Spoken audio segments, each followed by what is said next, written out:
2025년 새해가 밝은 후 수많은 일들이 일어나고 있는데요. 항공기 화재부터 시작해서 좋지 않은 뉴스의 연속인 하루하루에 한국의 국기인 태권도가 새해에 꼭 도전할 스포츠로 해외에서 각광을 받고 있다는데요. 바로 지금 사연을 들어보겠습니다. 안녕하세요. 저는 미국 뉴욕에 사는 평범한 엄마 리사입니다. 이 글을 쓰기로 마음먹기까지 오랜 시간이 걸렸습니다. 과거의 일을 떠올리는 것만으로도 가슴이 먹먹하고 죄책감이 밀려오지만 저와 같은 고민을 가진 부모님들께 작은 희망이라도 전하고 싶어 용기를 냅니다. 저는 한때 제 아이를 감당할 수 없다는 절망감 속에서 살았습니다. 아이가 감정을 주체하지 못하고 분노를 표출할 때마다 저는 도대체 어디서부터 잘못된 걸까? 어떻게 해야 이 상황을 해결할 수 있을까 고민했습니다. 남편과 함께 여러 방법을 시도해 보았지만 좀처럼 나아질 기미가 보이지 않았습니다. 그런데 놀랍게도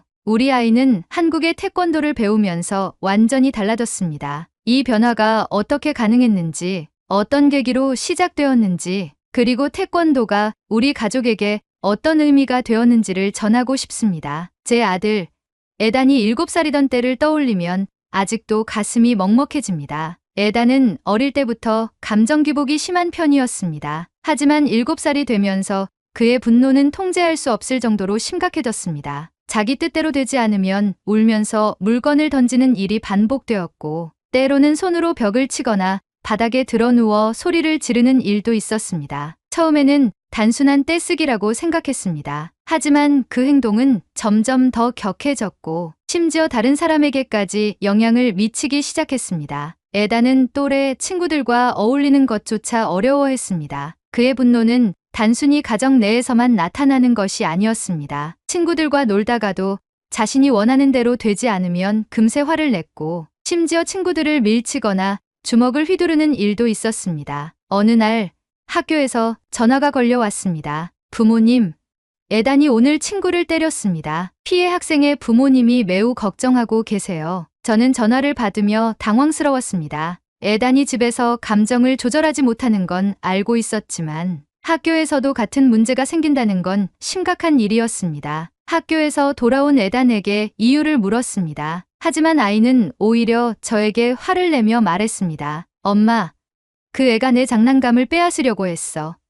내가 먼저 가져왔는데 왜 내 걸 가져가려고 해? 그렇다고 친구를 때리는 건 잘못된 행동이야. 하지만 난 너무 화가 났단 말이야. 그날 저녁, 저는 남편과 함께 깊은 대화를 나누었습니다. 우리는 아이를 어떻게 해야 할지 몰랐습니다. 단순한 훈육만으로는 해결되지 않는 문제였습니다. 그래서 우리는 결국 전문가의 도움까지 받아보기로 결정했습니다. 남편과 저는 에단을 데리고 소아정신과를 찾아 상담을 받았습니다. 상담실에서 에단은 처음에는 조용히 앉아 있었지만 의사가 질문을 던지자 곧바로 불만스러운 표정을 지었습니다. 에단, 내가 화가 날 때 어떤 기분이 드는지 이야기해 줄 수 있을까? 의사의 질문에 에단은 인상을 찌푸리며 대답했습니다. 몰라요. 그냥 뭔가 던지고 싶어요. 왜 그렇게 느끼는 것 같아? 그냥요. 내가 원하는 대로 안 되면 짜증이 나고 막 부수고 싶어요. 저는 옆에서 그 대화를 들으며 마음이 무너졌습니다. 아이가 감정을 주체하지 못하고 있다는 사실을 누구보다 잘 알고 있었지만 이렇게 직접 듣게 되니 더 절망스러웠습니다. 상담을 마친 후 의사는 우리에게 조심스럽게 말을 건넸습니다. 에단은 감정을 조절하는 방법을 배우지 못한 상태입니다. 화가 날 때마다 즉각적인 반응을 보이며 감정을 다스리는 법을 모르기 때문에 본능적으로 분노를 표출하는 거죠. 이건 단순한 성격 문제가 아니라 환경적 요인과 자기조절 능력 부족에서 비롯된 행동입니다. 남편과 저는 눈을 마주쳤습니다. 우리가 에단을 키우는 방식이 잘못된 걸까? 혹시 아이에게 무언가 부족한 것은 아닐까? 의사는 몇 가지 해결책을 제시했습니다. 일단 에단이 스스로 감정을 정리할 수 있도록 돕는 것이 중요합니다. 화를 내기 전에 깊게 숨을 들이마시는 연습을 하게 하거나 감정을 글로 표현하는 연습을 시키는 것도 도움이 될 겁니다. 그리고 감정을 참는 것이 힘들다면 운동을 통해 에너지를 분출하는 방법을 찾아보는 것도 고려해 보세요. 운동, 그 단어를 듣는 순간 저는 막막한 기분이 들었습니다. 에단은 그동안 어떤 스포츠에도 흥미를 보인 적이 없었습니다. 달리기조차 귀찮아하는 아이였고 무언가를 꾸준히 하는 것 자체를 싫어했습니다. 그런데 상담을 받은 지 며칠 후 에단이 갑자기 거실로 찾아와 저에게 말을 던졌습니다. 엄마, 나 태권도 배우고 싶어. 그 순간 저는 어안이 벙벙했습니다. 운동에는 전혀 관심이 없던 아이가 갑자기 태권도를 배우고 싶다니. 솔직히 걱정부터 앞섰습니다. 그저 공격적인 행동을 더 정당화하는 계기가 되는 것은 아닐까. 이미 분노 조절에 어려움을 겪고 있는 아이가 태권도를 배우면 오히려 더 폭력적으로 변하는 건 아닐까. 하지만 문제는 이 요구를 거절했다가 또다시 큰 분노를 표출하면 어떡하나 하는 두려움이었습니다. 저는 잠시 고민하다가 조심스럽게 대답했습니다. 알겠어. 그런데 그냥 등록하는 건 안 되고 엄마랑 같이 가서 먼저 태권도장이 어떤 곳인지 보고 결정하자. 에단은 흔쾌히 알겠다고 했습니다. 그리고 뜻밖에도 이미 자신이 다니고 싶은 태권도장을 알아봤다고 했습니다. 내가 인터넷으로 찾아봤어. 엄마한테 보여줄게. 그 말을 듣고 저는 순간 놀랐습니다. 그동안 에단은 무언가를 스스로 찾아보는 성격이 아니었고 새로운 것을 배우고 싶어도 먼저 나서서 알아보는 일이 거의 없었습니다. 그런 에단이 직접 태권도장을 찾아봤다는 것 자체가 생소하게 느껴졌습니다. 그렇지만 여전히 걱정이 남아 있었기 때문에 저는 에단 몰래 태권도장에 전화를 걸어 관장님과 상담을 했습니다. 안녕하세요. 저희 아이가 태권도를 배우고 싶어 해서 전화드렸는데요. 사실 우리 아이가 감정을 조절하는 걸 어려워하는 편이라 태권도를 배우면 혹시 더 공격적인 성향이 강해질까봐 걱정이 돼서요. 태권도장 관장님은 차분한 목소리로 답하셨습니다. 어머니, 걱정하지 않으셔도 됩니다. 태권도는 단순히 싸움을 배우는 곳이 아닙니다. 아이와 함께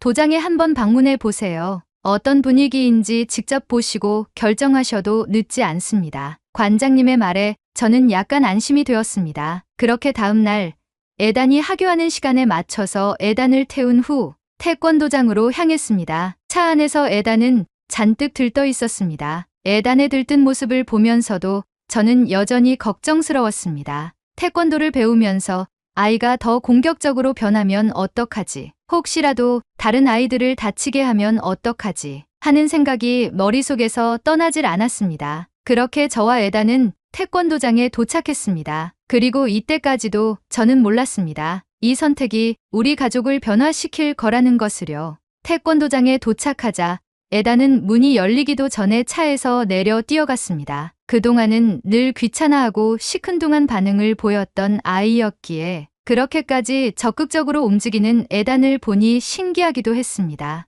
태권도장 안에서는 여러 명의 아이들이 수련을 하고 있었습니다. 구령에 맞춰 발차기를 연습하는 아이들, 기본 품새를 연습하는 아이들, 그리고 구석에서 쉬고 있는 아이들까지 모두가 저마다의 방식으로 태권도를 배우고 있었습니다. 에단은 도장 안을 두리번거리며 수련 중인 또래 친구들의 모습을 보더니 자기도 모르게 따라하기 시작했습니다. 손을 뻗고 허공에 발차기를 해보는 모습이 어색하면서도 신이 나 보였습니다. 저는 그런 에단을 바라보며 태권도장 관장님과 상담을 진행했습니다. 저는 솔직하게 말했습니다. 사실 우리 아이가 감정 조절을 어려워하는 편이라 태권도를 배우는 것이 괜찮을지 걱정이 돼요. 관장님은 차분하게 웃으며 말씀하셨습니다. 어머니, 걱정하지 마세요. 어머니께서 믿고 맡겨주시면 됩니다. 저는 결국 결정을 내렸습니다. 잘 부탁드립니다. 그렇게 에단의 태권도 수련이 시작되었습니다. 그리고 며칠 후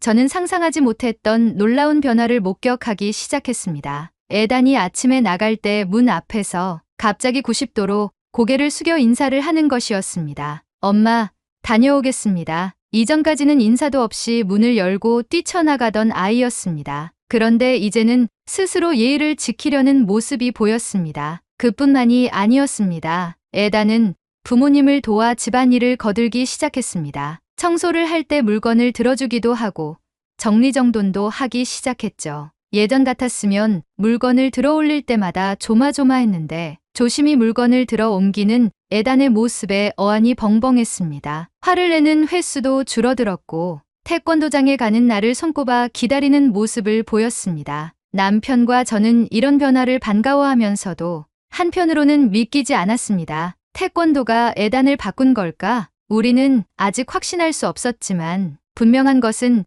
에단이 변하고 있다는 사실이었습니다. 에단이 태권도를 배우기 시작한 지 몇 달이 지났을 때 아이는 이전과는 완전히 달라져 있었습니다. 아침마다 나가기 전 정중하게 인사를 했고 집에서도 화가 날 법한 상황에서도 스스로 화를 참으려 노력하는 모습이 보였습니다. 무엇보다도 가장 놀라웠던 건 과거에는 모든 것이 귀찮고 하기 싫다는 태도를 보이며 물건을 던지던 아이가 이제는 스스로 가방을 챙기고 태권도복을 곱게 개어 준비하는 모습을 보인다는 것이었습니다. 집에 뭐 하나 깨질까 염려되었던 과거가 무색할 정도로 에단의 행동이 어색했습니다. 그러던 어느 날 에단이 집에 돌아와 신난 얼굴로 말을 걸어왔습니다. 엄마, 다음 주에 승급 심사 있어. 부모님도 와서 볼 수 있대. 승급 심사.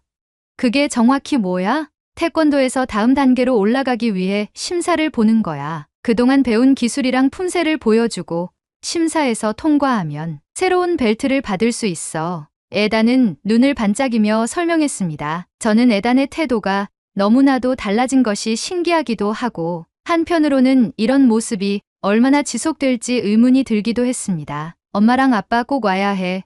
내가 새로운 벨트를 따는 모습을 엄마 아빠가 꼭 봤으면 좋겠어. 그렇게까지 말하는 에단을 보니 가지 않을 수가 없었습니다. 그리고 한편으로는 태권도를 시작한 후 바뀌어가는 에단의 모습을 보며 과연 이 스포츠가 에단을 바꾼 것인지에 대한 궁금증을 해소하고 싶기도 했습니다. 저는 남편과 함께 에단의 승급 심사를 보러 가기로 했습니다. 승급 심사 당일 남편과 저는 태권도장에 도착했습니다. 많은 학부모들이 참관을 하기 위해 태권도장은 바글바글했고 에단은 이미 도장에서 다른 아이들과 함께 준비 운동을 하고 있었습니다. 그동안 태권도장에서 어떤 수련을 했는지 직접 볼 기회가 없었기에 저는 조금 긴장된 마음으로 아이들을 지켜봤습니다. 심사가 시작되자 에단과 또래 친구들이 차례로 심사에 임했습니다. 심사는 크게 기본 동작 품새, 그리고 격파로 이루어졌습니다. 저는 그저 가볍게 동작을 따라하는 정도일 거라고 생각했는데 에단의 모습을 보고 깜짝 놀랐습니다. 허리를 곧게 펴고 두 눈을 반짝이며 집중하는 에단의 모습은 예전과는 완전히 다른 아이 같았습니다. 심사관 앞에서 정확한 자세로 서 있고 주어진 구령에 맞춰 한 동작 최선을 다해 수행하는 모습이 보였습니다. 특히 품새를 할 때 에단은 단 한순간도 집중력을 놓치지 않았습니다. 한 동작에 힘을 주며 마치 한 편의 공연을 하는 듯이 정성스럽게 움직였습니다. 그리고 마지막으로 격파 순서가 되었습니다. 에단이 송판 앞에 서자 저는 본능적으로 손을 꽉 쥐었습니다. 과연 해낼 수 있을까? 실패하면 낙담하지 않을까? 관장님이 송판을 들고 에단과 눈빛을 주고받고 있었고 에단은 깊이 숨을 들이마시고 있는 힘껏 발을 내질렀습니다. 순간 송판이 반으로 깨지며 바닥에 떨어졌습니다. 저는 순간 놀라 아무 말도 하지 못했고 남편은 감탄하며 손뼉을 쳤습니다. 우리 아들 해냈어. 에단은 얼굴이 빨개진 채 쑥스러워하면서도 입가에는 뿌듯한 미소가 떠올라 있었습니다. 심사가 끝난 후 관장님께서 직접 에단에게 새 벨트를 메어 주셨습니다. 저는 그 순간을 바라보며 이 변화가 믿기지 않았습니다. 그동안 감정을 조절하지 못하고 사소한 일에도 화를 냈던 아이가 이렇게 절제하며 목표를 이루는 모습을 보이다니. 에단은 새 벨트를 메고 저를 바라보며 활짝 웃었습니다. 그 표정을 보자 갑자기 눈물이 핑 돌았습니다. 저는 본능적으로 박수를 치며 에단을 칭찬했습니다. 에단, 정말 멋졌어. 승급 심사가 끝난 후 태권도장에서 수련생들과 학부모들이 함께하는 간단한 다과회가 열렸습니다. 저는 관장님께 다가가 감사의 인사를 전했습니다. 관장님, 정말 감사합니다. 에단이 이렇게까지 변할 줄 몰랐어요. 관장님은 미소를 지으며 대답하셨습니다. 에단이 스스로 변하고 싶어 했기 때문입니다. 부모님께서 믿고 맡겨주신 덕분이기도 하고요. 저는 관장님의 말에 궁금한 것들이 많아지기 시작했습니다. 관장님, 에단이 어떻게 이렇게 변할 수 있었을까요? 관장님은 조용히 웃으며 말씀하셨습니다. 에단이 처음 도장에 왔을 때 저는 아이가 화를 다스리는데 어려움을 겪고 있다는 걸 금방 알 수 있었습니다. 스스로를 통제하는 법을 배우지 못했던 거죠. 그런데 수련을 하면서 점점 자기 감정을 다스리는 방법을 터득하기 시작했습니다. 저는 조용히 듣고 있었습니다. 관장님의 말에 따르면 에단은 처음 태권도를 배울 때부터 무조건 힘을 쓰는 것이 아니라 예의를 배우고 스스로 절제하는 것이 중요하다는 걸 하나씩 깨닫기 시작했다고 했습니다. 에단은 자기보다 더 잘하는 친구들을 보며 질투심도 느꼈을 거예요. 그런데 태권도에서는 중요한 것이 남을 이기는 것이 아니라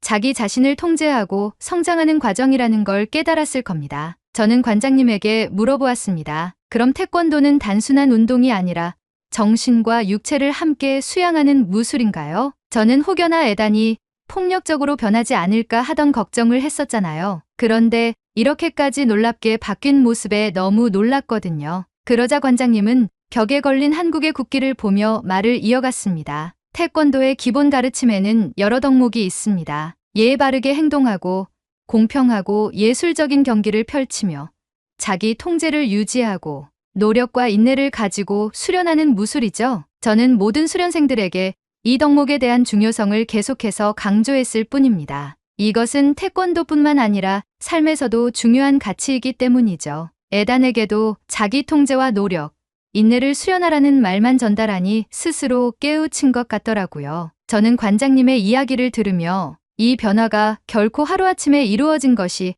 아니라는 걸 알게 되었습니다. 에단이 변화하기까지 얼마나 많은 노력이 있었을지 상상할 수 있었습니다. 집으로 돌아오는 길, 저는 뒷좌석에 앉은 에단을 바라보며 말했습니다. 아들, 오늘 최고로 멋졌어. 에단은 쑥스러운 듯 웃으며 대답했습니다. 엄마, 나 다음 승급 심사도 꼭 통과할 거야. 저는 그 순간 확신했습니다. 이전에 에단이었다면 무언가를 배우다가 조금만 어려워도 포기했을 텐데 이제는 스스로 목표를 세우고 이루려 하고 있었습니다. 이 변화가 얼마나 소중한 것인지 저는 다시 한번 느낄 수 있었습니다. 에단이 태권도를 배우기 시작한 지도 몇 년이 지나 어느덧 중학생이 되었습니다. 그동안 아이는 정말 많이 변했습니다. 그때 이후로 꾸준히 노력해서 블랙벨트까지 따게 되고 태권도장에서 운영하는 태권도 시범단까지 가입하여 많은 사람들 앞에서 공연까지 하러 다녔습니다. 화를 참지 못하고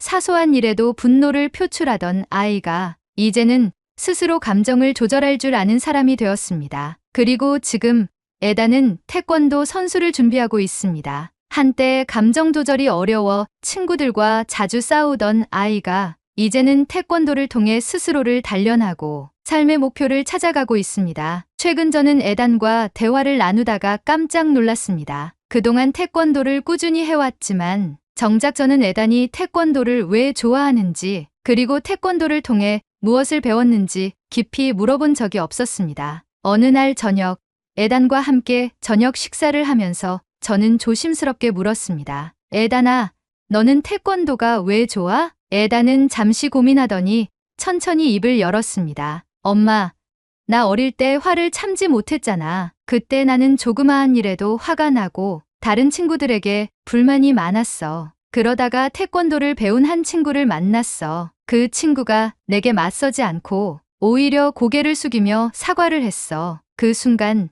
나도 미안한 감정을 처음으로 느꼈어. 저는 그 이야기를 듣고 가슴이 먹먹해졌습니다. 그 친구가 누구야? 데이빗 정, 태권도장 관장님의 아들이야. 저는 순간 놀라 말을 잇지 못했습니다. 에단을 변화시킨 친구가 바로 태권도장의 관장님 아들이었다는 사실을 그제야 알게 되었습니다. 그때 난 정말 화가 났었어. 내가 때릴 것 같은데도 그 애는 피하지 않고 그냥 미안해라고 했어. 그 말을 듣는 순간 내 마음이 이상하게 변하더라고. 저는 조용히 듣고 있었습니다. 에단이 그날 이후 데이빗이 태권도를 배우고 있다는 걸 알게 되었고 호기심이 생겨 태권도를 배우기로 결심했다는 것이었습니다. 그때까지만 해도 난 남들보다 더 강해지고 싶어서 배운 거였어. 내가 더 강하면 더 이상 무시당하지 않을 거라고 생각했거든. 그런데 태권도를 배우면서 점점 생각이 달라졌어. 관장님이 항상 그러셨거든. 태권도는 남을 이기기 위한 게 아니라 자신을 통제하는 법을 배우는 거다라고. 저는 그 말을 듣고 감격했습니다. 태권도를 통해 단순히 힘을 기르는 것이 아니라 자기 자신을 다스리는 법을 배우고 있다는 사실이 너무나 대견했습니다. 그리고 승급 심사를 볼 때마다 내가 목표를 향해 나아가고 있다는 걸 느꼈어. 조금씩 발전하고 있다는 게 기뻤고 처음으로 내가 진짜로 좋아하는 걸 찾았다는 생각이 들었어. 저는 그 순간 에단이 얼마나 성장했는지를 실감할 수 있었습니다. 그전까지는 자신이 하고 싶은 것도 좋아하는 것도 모르고 그저 화를 내던 아이였습니다. 하지만 이제는 목표를 가지고 자신이 더 나아질 수 있다는 것을 믿고 있었습니다. 그래서 이제는 선수까지 하겠다는 거야? 응, 나는 이걸 더 잘하고 싶어. 그리고 나처럼 화를 조절하지 못하는 아이들이 있으면 나도 가르쳐 주고 싶어. 저는 그 말을 듣고 가슴이 뭉클해졌습니다. 태권도를 통해 변화한 에단이 이제는 다른 사람들에게 도움을 주고 싶어 한다는 사실이 믿기지 않았습니다. 그동안 저는 부모로서 수없이 고민했습니다. 이 아이를 어떻게 키워야 할지, 어떻게 하면 바르게 성장할 수 있을지 고민했지만 결국 가장 중요한 것은 아이 스스로 변화하고 싶어 하는 마음이었습니다. 그리고 태권도는 에단이 변화할 수 있는 계기를 만들어 주었습니다. 저는 이 사연을 통해 한국의 태권도가 우리 가족에게 가져다 준 변화를 알리고 싶었습니다. 태권도가 없었다면 우리 아이는 여전히 분노를 조절하지 못하는 아이로 남아 있었을지도 모릅니다. 에단이 말했습니다. 엄마, 나 요즘 SNS도 해볼까 생각 중이야. 왜? 태권도를 더 많은 사람들에게 알리고 싶어서. 특히 나 같은 애들, 화를 참지 못하는 애들이 태권도를 배우면 좋을 것 같아. 저는 깜짝 놀랐습니다. 이전에는 감정을 주체하지 못하고 화를 내던 아이였는데 이제는 다른 사람들을 돕고 싶다고 이야기하고 있었습니다. 엄마도 나랑 같이 해볼래? 엄마도 내 태권도 경기 보러 와서 응원해줘야지. 저는 웃으며 대답했습니다. 그럼 당연하지. 태권도로 인해 사랑스러운 아들이 된 에단을 볼 때마다 태권도의 본국인 한국의 생각이 많이 납니다. 앞으로 에단이 태권도 선수로 성장하면 한국으로 갈 날도 많아지겠지요. 한국에 가게 되면 제 아들을 바꿔준 나라라는 생각을 가지고 여러 지역을 여행해 볼 생각입니다. 아들과 함께 갈 만한 좋은 장소 있으면 많이 알려주세요. 수많은 아이들이 자신을 돌아보고 태권도의 기본 가르침을 잘 새겨 상대방을 존중하는 사회가 되었으면 합니다. 감사합니다. 오늘의 사연은 여기까지입니다. 에단이 태권도 선수가 되어 올림픽에서 한국의 선수와 겨루기를 하는 그날이 오길 간절히 바라봅니다. 리사네 가족이 한국에 왔을 때 가볼 만한 여행지를 추천해 주세요. 여러분의 추천을 모아 전달하도록 하겠습니다. 2025년 새해 복 많이 받으시고 가정의 평화가 항상 깃들길 진심으로 바라겠습니다. 오늘의 이야기가 마음에 드셨다면 좋아요 한 번씩 부탁드리겠습니다. 그리고 여러분의 댓글은 제게 큰 힘이 됩니다. 다음엔 더 좋은 사연으로 여러분을 찾아뵙겠습니다. 시청해주셔서 감사합니다. 파리의 앵발리드 광장. 파리의 한 여성이 자신의 아이를 꼭 끌어안은 채 한 건물을 향해 소리치고 있습니다. 사람들은 그 모습을 보며 박수를 보내고 있는데요. 도대체 이들에게 무슨 일이 있었던 것일까요? 오늘은 프랑스에서 넘어온 사연을 여러분께 들려드리려고 합니다. 오늘의 이야기 시작합니다. 아 참, 여러분의 구독과 좋아요는 폭염도 물러가게 합니다. 제게 시원한 바람 한번 쏴주세요. 안녕하세요. 저는 파리의 쇼블로에 살고 있는 미첼이라고 합니다. 최근 제가 사는 파리에서 2024년 파리올림픽의 열기가 대단했죠. 전 세계 인구가 파리에 모여 거리마다 웃고 즐기는 사람들로 북적였죠. 파리의 낮과 밤은 항상 활기찬 분위기의 연속이었습니다. 솔직히 파리올림픽 개최가 확정되고 파리시청이 올림픽을 준비할 때 여러 걱정들이 많았고 파리올림픽을 마치기 전까지 계속 이어진 잡음들이 많아서 파리 시민들은 긍정적인 시각을 보내는 것보단 부끄럽고 부정적인 시각이 많았어요. 그래도 축제는 무사히 끝났고 파리올림픽을 즐긴 모든 이들에겐 물어보진 않았지만 나름 이색 올림픽의 장으로 파리의 문화유산들과 어우러진 흥미있는 이색 올림픽이었다고 생각합니다. 하지만 정작 저희 가족은 올림픽 시즌임에도 불구하고 별다른 흥미를 느끼지 못하고 있었어요. 이유는 제 하나밖에 없는 소중한 딸 소피 때문이었죠.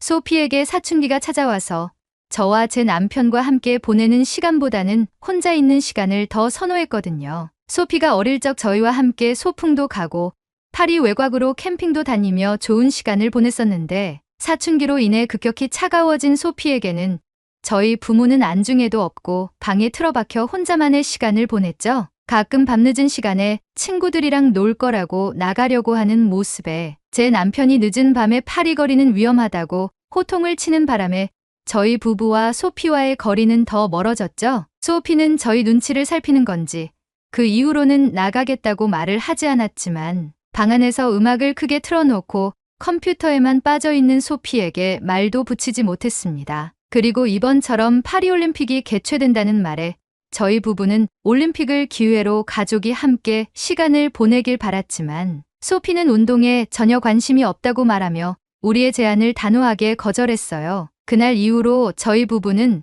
소피와의 관계를 회복할 만한 가족이 함께 할 수 있는 무언가를 찾고자 이리저리 고민하던 중이었죠. 그러던 어느 날 남편과 저는 올림픽을 같이 즐기기 위해 올림픽에 관련된 여러 행사들을 훑어보던 중 우연히 코리아하우스라는 것을 발견했어요. 한국이 자국의 문화를 홍보하기 위해 앵발리드 군사박물관 근처에 꾸며진 팝업 행사 장소였는데 그것을 본 순간 저의 머릿속에 번뜩이는 생각이 떠올랐어요. 소피가 K-팝, 특히 세븐틴이라는 그룹의 열렬한 팬이라는 사실을 떠올린 거예요. 항상 소피는 방에서 한국어로 중얼대는 남자 그룹의 음악만 듣길래 가족이 식사를 할 때 누구냐고 물어봤었거든요. 소피는 세븐틴이라고 했고 한국의 아이돌 그룹이라고 했죠. 현재 전 세계에서 큰 사랑을 받고 있는 BTS의 뒤를 이을 K-팝 그룹이라고 했었죠. 그리고 그때 소피가 세븐틴을 얘기할 때 평소와는 다르게 눈이 초롱초롱했었거든요. 그래서 코리아하우스에 대한 내용을 자세히 찾아보기 위해 노트북을 열고 검색을 시작했죠. 코리아하우스는 한국의 문화체육관광부에서 자체적으로 진행하는 한국 문화 홍보를 위한 팝업 행사였고 K-팝과 K-뷰티를 체험할 수 있도록 각종 부스와 무대를 운영한다고 했죠. 무대에선 K-팝으로 전 세계적으로 사랑을 받고 있는 가수들의 뮤직비디오가 흘러나오며 K-팝과 관련된 커버 댄스, K-팝 댄스 대회, 릴레이 댄스, K-팝 댄스 클래스 등 다양한 행사가 진행된다고 하고 세계에서 상을 휩쓴 한국의 비보잉 크루들이 비보잉 공연과 스트릿 댄스 배틀을 할 것이라고 적혀 있었어요. 그리고 이 부분이 소피의 마음에 확 와닿을 대목이었어요. 한국의 대형 연예 기획사인 하이브와 협업하여 한국의 K-팝 아이돌 그룹들의 공연 무대 의상 전시를 한다는 거예요. 소피가 세븐틴을 좋아한다고 했을 때 세븐틴에 대해 검색했을 때 세븐틴이 플레디스라는 엔터테인먼트 소속인데 하이브가 플레디스를 인수한 내용을 봤었거든요. 이 내용만으로도 소피의 마음을 흔들어 함께 좋은 추억을 쌓을 수 있겠다는 확신이 들었죠. 그리고 그 밖에도 코리아하우스에서는 한국 대표팀을 응원하는 광장 응원전도 한다고 하고 CJ라는 업체가 한국의 음식과 뷰티, K 컨텐츠를 즐길 수 있도록 구역별로 팝업존을 운영한다고 되어 있었죠. 말 그대로 한국이라는 나라가 파리 한복판에 위치하게 되는 대규모 행사인 것이죠. 저는 이 내용들을 남편과 함께 보며 소피가 좋아할 거라는 100%의 확신이 들었죠. 그래서 저는 조심스레 소피의 방으로 찾아가 문을 두드리고 소피의 방 안으로 들어갔습니다. 저는 말했어요. 소피, 파리올림픽에 코리아하우스라는 팝업 행사를 한국문화홍보팀이 한다고 하는데 가볼 생각이 있니? 너 K-팝 좋아하잖아. 라고 물어봤어요. 그런데 놀라운 일이 벌어졌어요. 사춘기에 접어들고 표정이 없던 소피의 표정이 급격히 밝아지며 초롱초롱한 눈으로 저에게 정말요? 저 가고 싶었어요. 코리아하우스 라고 하는 거예요. 놀랍게도 소피는 이미 코리아하우스에 대해 알고 있었고 이미 모든 내용을 꿰뚫고 있었어요. 그리고 부모님인 저희가 허락한다면 친구들과 가거나 아니면 혼자서라도 가고 싶다는 생각을 하고 있었다고 해요. 하지만 혼자 가면 부모님이 걱정할까봐 가지 못하고 있었고 친구들이랑 가면 늦게까지 즐기지 못하니까 마음속에서만 간직하고 있었다며 저의 제안을 듣고는 너무 기뻐했죠. 소피의 얼굴이 밝아지는 걸 보며 이번 올림픽을 계기로 우리 가족이 다시 가까워질 수 있을 것 같다는 기대감이 커졌어요. 저는 남편에게 이 사실을 알렸어요. 남편 역시 소피가 기뻐했다고 하니 당장이라도 코리아하우스를 방문해 보자고 했죠. 저희는 소피를 거실로 불렀고 코리아하우스에 갈 일정을 정리한 후 내일을 기약하며 잠에 들었어요. 우리는 다음날 아침 일찍 코리아하우스로 출발했어요. 앵발리드 광장 인근 메종드 라 시미라는 컨퍼런스 센터에 코리아하우스가 있다는 정보를 파악하고 파리올림픽으로 꾸며진 앵발리드 군사박물관을 지나 앵발리드 광장으로 향했죠. 소피의 발걸음은 마치 소피가 어릴 적 소풍을 갈 때의 모습처럼 우리를 앞서갔고 저희 부부는 그 모습을 보며 흐뭇해하며 소피의 뒤를 따라갔죠. 소피가 갑자기 멈추더니 저희를 향해 달려왔어요. 그리고 말했죠. 엄마, 저 음악 소리 들려요?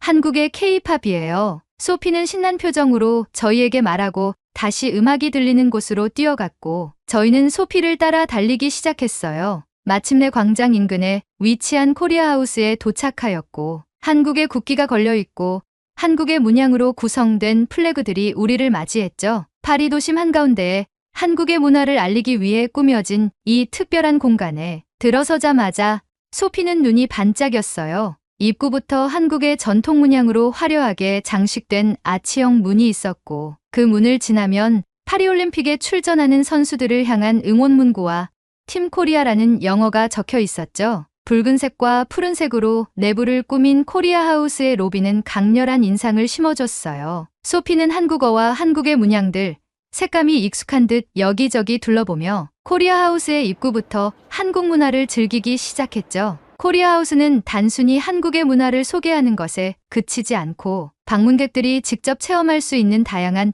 프로그램을 제공하고 있었어요. 한식 시식 코너에서는 한국의 전통 음식을 맛볼 수 있었고 한국의 전통 공예를 체험할 수 있는 워크숍도 있었어요. 특히 소피가 가장 관심을 가졌던 곳은 K-팝 존이었는데 그곳에서는 실제 K-팝 스타들이 착용했던 무대 의상과 액세서리들이 전시되어 있었고 다양한 K-팝 관련 프로그램이 진행되고 있었죠. 소피는 K-팝 댄스 클래스를 신청했고 제가 그 모습을 지켜보는 동안 소피의 얼굴에 행복한 미소가 번지는 것을 보며 마음이 뿌듯했어요. 오랜만에 딸이 진심으로 즐거워하는 모습을 보니 저도 덩달아 기분이 좋아졌어요. 소피가 댄스를 배우고 있는 동안 남편과 저는 코리아하우스를 천천히 둘러보며 다양한 한국 문화를 체험했죠. 한복을 입고 사진을 찍어보기도 하고 한국에서 유행한다는 게임 컨텐츠를 즐겨보기도 했죠. 그날 오후 코리아하우스 내 광장에서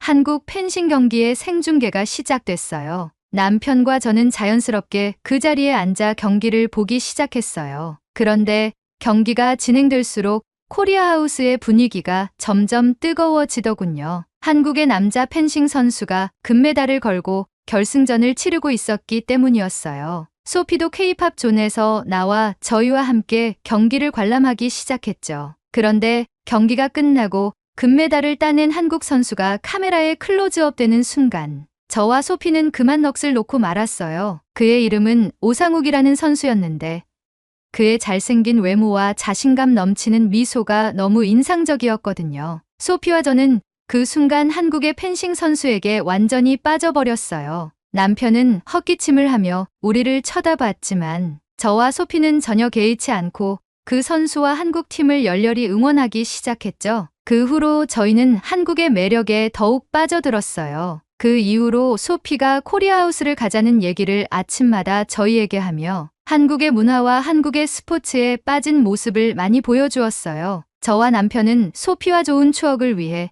매일매일 계속해서 코리아하우스를 방문하며 다양한 프로그램을 즐겼고 다채로운 공연과 한국 선수들의 경기를 응원하며 그곳에서 만난 한국인들과 외국인들도 한국 문화를 함께 즐기며 하나가 되었죠. 그렇게 매일같이 코리아하우스를 방문하다 보니 어느새 우리 가족에게는 일상이 되었어요. 소피는 코리아하우스에서 만난 새로운 친구들과 함께 K-팝 공연을 즐기고 다양한 한국 문화를 체험하며 하루하루를 보냈죠. 저와 남편 역시 소피와 함께 시간을 보내면서 우리가 이렇게 다시 가까워질 수 있다는 것에 감동을 느끼곤 했어요. 그런데 어느 날 남편이 흥분된 목소리로 펜싱 경기 단체전을 직관하러 가자고 제안했어요. 소피와 저는 당장 예매하자고 했지만 아쉽게도 표는 이미 매진된 상태였죠. 실망스러운 마음에 어떻게 할지 고민하던 중 소피가 코리아하우스에서 다 같이 응원하자고 제안했어요. 우리는 그 제안을 흔쾌히 받아들였고 코리아하우스의 광장에서 다시 한번 한국의 펜싱 경기를 응원하게 되었죠. 코리아하우스에서는 단체전 경기를 큰 스크린으로 생중계하며 많은 사람들이 함께 응원할 수 있는 분위기를 만들었어요. 소피와 저는 한국의 펜싱팀, 특히 오상욱 선수를 응원하며 온 힘을 다해 목소리를 높였고 주변에 있던 사람들도 함께 응원의 물결에 동참했죠. 그 순간 우리 가족은 어느덧 프랑스 대신 한국을 응원하는 모습에 스스로도 놀랐어요. 하지만 그 순간만큼은 모든 것이 자연스러웠고 한국을 향한 애정이 깊어졌어요. 경기가 끝난 후 한국의 펜싱팀이 또다시 금메달을 따냈을 때 코리아하우스는 환호성과 축하의 물결로 가득 찼어요. 소피는 저를 끌어안으며 기쁨을 나누었고 저 역시 그 순간이 우리 가족에게 얼마나 소중한 추억이 될지 실감하게 되었어요. 코리아하우스는 단순한 홍보관을 넘어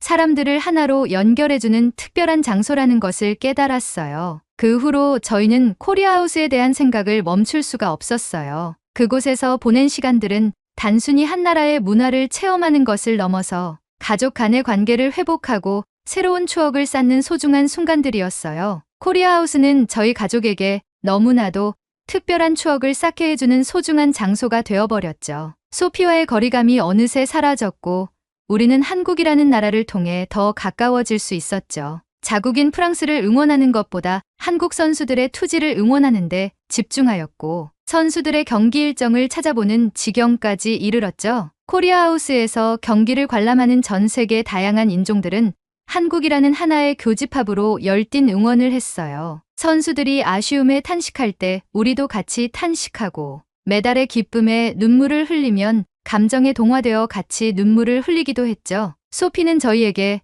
스포츠가 재미있다고 말하며 파리올림픽에 관심이 없던 자신이 스포츠에 눈을 뜨게 되었다며 즐거워했죠. 그런데 이 즐거움이 오래가진 못했어요. 올림픽이 끝나가고 있다는 사실을 실감하게 되었기 때문이죠. 어느 날 코리아하우스를 자주 드나들다 보니 친해진 한국의 관계자로부터 올림픽이 끝나면 코리아하우스도 문을 닫는다는 소식을 들었을 때 저희 가족 모두가 큰 아쉬움을 느꼈어요. 소피는 물론 저 역시 그곳이 이제 우리의 일상이 되었기 때문에 그 공간이 사라진다는 생각에 마음이 무거웠어요. 우리의 아쉬운 표정을 보았는지 관계자가 8월 28일에 시작되는 파리 패럴림픽 동안 새로운 코리아하우스가 다시 문을 열 것이라는 말을 전해줬어요. 그 이야기를 들은 소피는 패럴림픽이 끝날 때까지 코리아하우스가 계속 운영하면 안 되겠냐고 관계자에게 물었어요. 하지만 관계자는 새로운 모습으로 꾸며져서 더 많은 즐거움을 위해 잠시 정비 시간을 가져야 한다며 죄송하지만 기다려달라는 말을 저희에게 하였죠. 저희 가족은 패럴림픽 때 코리아하우스를 또 방문하겠다고 약속을 하고 집으로 돌아가기 위해 코리아하우스 밖을 나왔어요. 저는 아까 전에 소피가 관계자에게 계속 운영하면 안 되겠냐고 물었던 이유가 궁금해서 소피에게 물어봤어요. 그런데 소피의 말에 눈물이 핑 돌고 말았어요. 소피는 말했어요. 저는 이번 코리아하우스에서 부모님과 함께 즐거운 추억을 쌓을 수 있어서 너무 좋았어요. 제가 좋아하는 한국 문화를 함께 공유하고 제가 즐기는 것을 흐뭇하게 쳐다보는 모습에 제가 마치 어린 소녀였을 때로 돌아간 기분이 들어서 너무 좋았어요. 부모님, 감사합니다. 그 말을 들은 저는 가슴이 먹먹해지면서 소피를 말없이 끌어안았어요. 그리고 코리아하우스가 문을 닫지 않았으면 좋겠다는 생각이 들었고 앵발리드 광장에서 저는 코리아하우스 감사합니다. 사랑한다 소피. 라고 크게 소리를 질렀어요. 그런데 놀라운 일이 벌어졌어요. 제 주위의 수많은 사람들이 코리아하우스를 즐겨본 사람들처럼 한국의 문화 대단하다고 말하며 제 외침에 동의하듯 박수를 치기 시작하는 거예요. 저와 제 남편, 그리고 소피는 그 모습을 보고 화답하듯 같이 박수를 쳤어요. 몇몇 사람들은 한국의 케이팝을 부르기 시작했고 소피도 즐거운 표정으로 따라 부르기 시작했어요. 그렇게 한국이라는 나라는 파리의 앵발리드 광장에 자리 잡고 있었죠. 올림픽이 끝난 후 파리의 거리는 다시 일상으로 돌아갔고 코리아하우스도 문을 닫았습니다. 그 순간 소피와 저는 마치 무언가 소중한 것을 잃어버린 기분이 들었어요. 소피는 코리아하우스에서 만난 친구들이 그립다고 했고 저는 소피와 함께 했던 특별한 순간들이 그리워지기 시작했죠. 소피는 며칠 동안 방에서 케이팝을 들으며 우울하게 지냈고 저 역시 그런 딸을 보며 마음이 아팠어요. 그러던 어느 날 소피가 갑자기 저에게 다가와 말했어요. 엄마, 패럴림픽이 시작되면 코리아하우스에 다시 가서 즐거운 추억을 쌓는 거 어때요? 우리 또 즐겁게 놀아봐요. 그 말을 들은 저는 소피를 따뜻하게 안아주며 말했어요. 그래, 소피. 우리 한국을 또 응원해보자. 이번엔 직접 경기도 보러 갈 수 있게 예매도 해보자. 소피는 제 말을 듣고 저를 더욱 꽉 안아주었고 제게 사랑한다고 말했어요. 저는 소피의 말에 감동하여 나도 사랑해, 우리 딸이라고 말하며 패럴림픽을 기다리고 있죠. 현재 저희는 패럴림픽이 시작되기 전부터 다시 코리아하우스를 방문할 계획을 세우고 있어요. 이번에도 한국의 문화를 체험하고 새로운 추억을 쌓을 기회를 놓치지 않겠다는 결심을 했죠. 소피와 저는 함께 인터넷으로 패럴림픽 코리아하우스는 어떻게 진행될지에 대한 새로운 소식이 언제 올라오는지 수시로 체크하는 지경에까지 이르렀죠. 그리고 어느 날 남편이 저와 소피에게 특별한 제안을 했어요. 다음 여름 한국으로 여행을 가보는 게 어떠냐고요. 소피는 눈을 반짝이며 너무 좋다고 했고 저도 그 아이디어에 동의했죠. 코리아하우스의 문화를 직접 한국에 가서 체험하며 더 많은 경험을 하고 한국의 문화를 더 깊게 알아보고 싶다는 생각을 했어요. 우리는 이미 한국의 아름다움에 빠져 있었고 그렇게 우리는 한국으로의 여정을 꿈꾸며 새로운 모험을 계획하고 있습니다. 얼른 패럴림픽이 왔으면 좋겠어요. 코리아하우스를 온전히 즐기고 내년에 한국에 꼭 여행 가보겠습니다. 파리올림픽에서 한국 대표팀 고생하셨습니다. 당신들의 투지는 멋집니다. 제 사연이 채택된다면 한국의 여름에 꼭 가봐야 할 장소들을 알려주세요. 기본적인 한국어를 배워서 한국이라는 나라를 제대로 즐겨보겠습니다. 꼭 뽑아주세요. 파리에서 날아온 감동적인 사연 어떠셨나요? 소피네 가족이 한국에서 즐거움을 만끽할 수 있도록 한국의 여름에 가기 좋은 장소들을 댓글로 많이 적어주시길 바랍니다. 오늘의 이야기는 여기까지입니다. 오늘의 사연이 마음에 드셨다면 구독, 좋아요 부탁드리겠습니다. 파리올림픽에서의 한국 대표팀 모두 수고 많으셨습니다. 2028 LA올림픽에서 태극전사, 태극낭자들의 금메달을 향한 레이스를 응원하겠습니다. 시청해주셔서 감사합니다.